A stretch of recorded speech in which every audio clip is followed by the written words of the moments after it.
In a quiet little town lived two girls who were like twins in spirit, Amaka and Sandra. They weren't sisters by blood, but anyone who watched them grow up believed they were destined to stay together forever. They walked to school together, played together, shared dreams, fears, and secrets. When they finished secondary school, they promised to enter university together, and life honored their promise.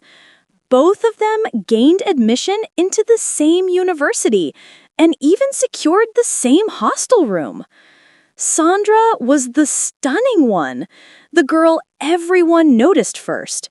Beautifully shaped, always looking like she just stepped out of a fashion advert. Amaka was the gentle beauty, simple, soft-spoken, the kind of person who made strangers feel safe around her. Their bond was strong, but life had a way of testing even the best friendships. In their second year, Amaka met Samuel, a young, wealthy businessman. He fell for her deeply and did everything to make her comfortable. Bought her a brand new iPhone, rented a fully furnished apartment for her, opened a small business for her, gave her weekly allowance. It was like watching someone win the lottery in real life. Sandra also had a boyfriend, Caleb, a police officer. He wasn't rich, but he cared for her.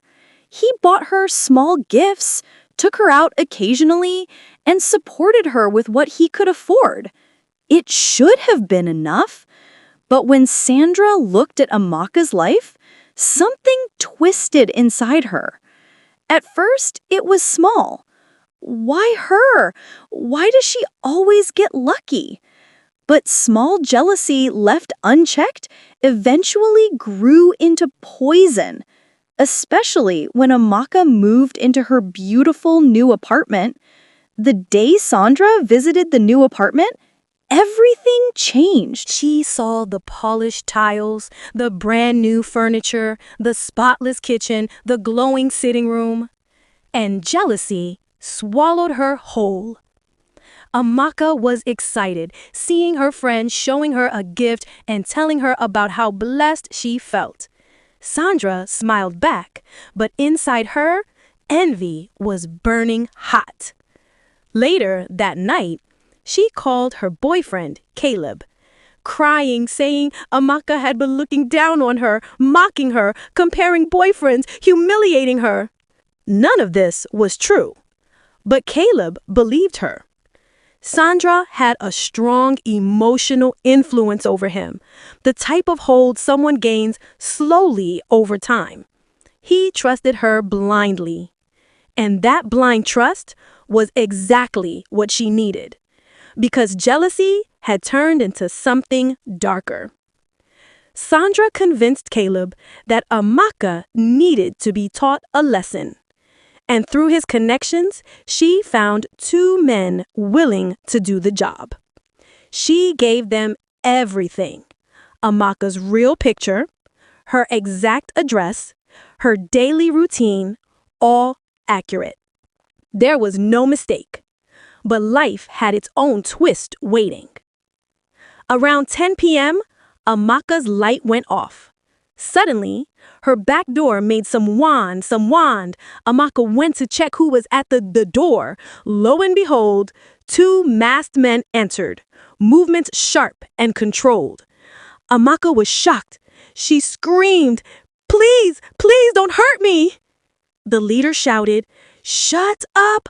Don't make this hard!" His voice echoed through the room. Amaka froze.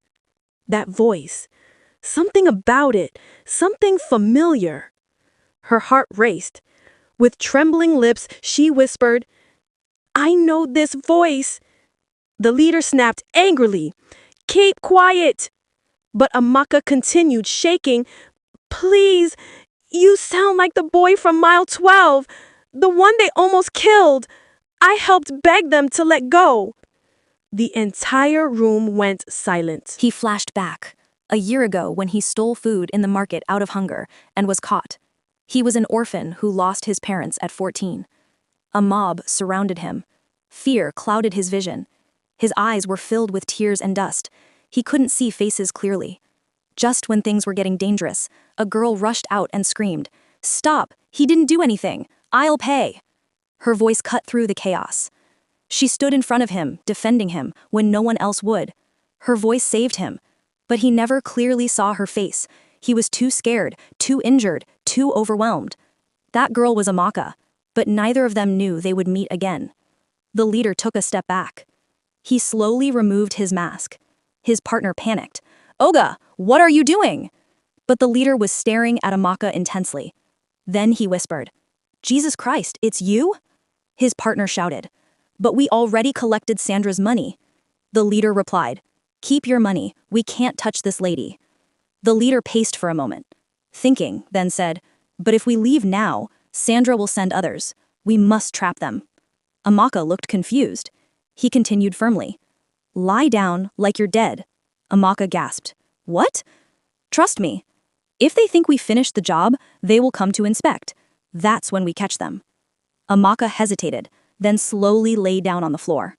The leader positioned her body carefully. He snapped a picture and sent it to Sandra and Caleb with the message, "It is done." Sandra replied immediately, "We're coming." 20 minutes later, Sandra and Caleb came dressed in black, walking boldly into the apartment. They saw Amaka's body. Sandra said, "Finally."